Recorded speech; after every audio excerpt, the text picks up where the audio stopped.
Okay, so you guys played with this. What did you find?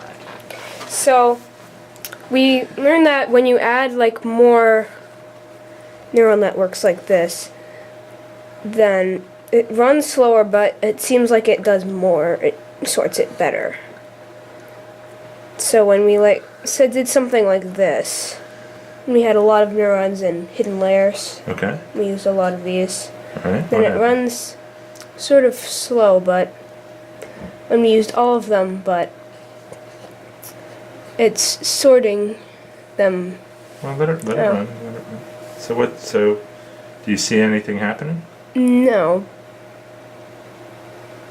It's happening slowly. See, now you see a sudden decrease. A decrease in the error rate. Yeah, Okay. and now And then it kind of like, evens out, and the test loss is like 0.122, which is pretty good. Okay. Now, is that the shape you would have guessed would be good for this? no. Not really. And it's not quite good for this because there's really the only big thing is these here. Yeah. Okay. So you think maybe there's a better solution? Okay. Well, that's fine. So when you used a lot of ideas, you found It worked. Yeah. it worked well. Okay. And the spiral is kind of a hard shape. So if you use like very few neurons, it didn't seem to do anything. Yeah, okay. Well, show me an example of when you used very few. Like, So when we deleted, say you only use 2 layers, and you only use like, say like this. Okay. 2 features. And you're starting off with those features. Okay. So like there's like the weight here. I'm not sure if that's equivalent in this picture, Uh huh. but I guess this kind of means it's not like sure about anything. Oh, the white. Yeah. Yeah. Like it's not really sure how it can group this based on just these information here. Okay. So here, with just a few inputs, it did the best it could, but unfortunately, the best it could is not super great. Mm-hmm. Okay.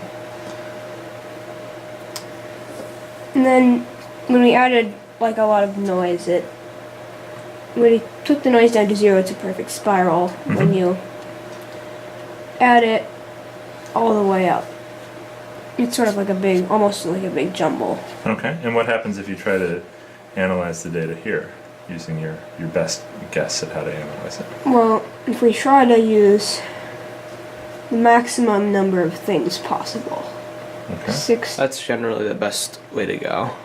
All right. except it will take a very long, it'll run very slowly. Right. That's an important thing that you guys are stumbling on. That you can. It'd be great to just use as much as you possibly could. So go ahead and let it run. But if you look at this, it's Yeah, when you use a lot and lots of features, you end up takes a really long time. yeah. Now, it can do a very good job. So the trick is trying to find that trade-off between. So if you had a computer program doing this, you could say, okay, well, let's use like billions and billions of features and billions of neurons, and then that'll solve my problem. But it just would take 5 times the length of the universe to solve it. So the trick is finding good spots in between. Yeah. But it seems to actually be doing pretty well here. Like Yeah, we've it has a spiral shape, kind of. even with all the noise, it has a spiral shape. It looks like the losses are, well, the test losses are around 20%. The training losses are around 6%. Well, something I'm noticing with the spiral is that there's rarely orange in the blue. It's mostly blue in the orange. Oh, that's interesting. I don't know what would be causing that. Because most of the time the oranges are fine. Sometimes it makes these little spikes. Yeah, why do you think that's happening? Why do you think the spikes are happening? Well, it's like expanding. It's sort of going slowly, and maybe it hits like a couple dots simultaneously and then tries to correct and ends up messing itself up. Yeah. It seems like it's sort of creating the inner spiral, but the outer part is not really a spiral. Yeah, although as it continues to work, it's improving. I mean, we're Yeah. below 20 up here now, so that's actually pretty neat. So cool. What do you guys think about this program? This is a pretty neat program. Mm-hmm. Is it something you'd like to learn more about? Yeah. Mm-hmm. Yeah. Okay. Well, I will try to find ways to do more things. But you can keep playing with it if you want. All right.